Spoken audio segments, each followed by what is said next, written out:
মালা, তোমাকে যেমন ভেবেছিলাম তুমি সেরকম নও। কল্পনার সঙ্গে বাস্তব অবশ্যই কখনো মেলে না।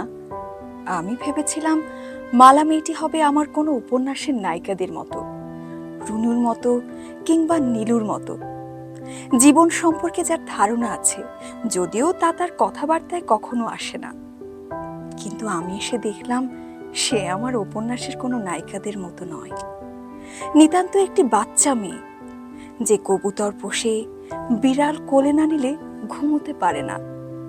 যদিও সে চিঠিতে আমাকে সম্পূর্ণ ভিন্ন ধারণা দিয়েছিল, তবুও তোমাকে আমার ভালো লেগেছে। শুধু ভালো নয়, অনেকখানি ভালো।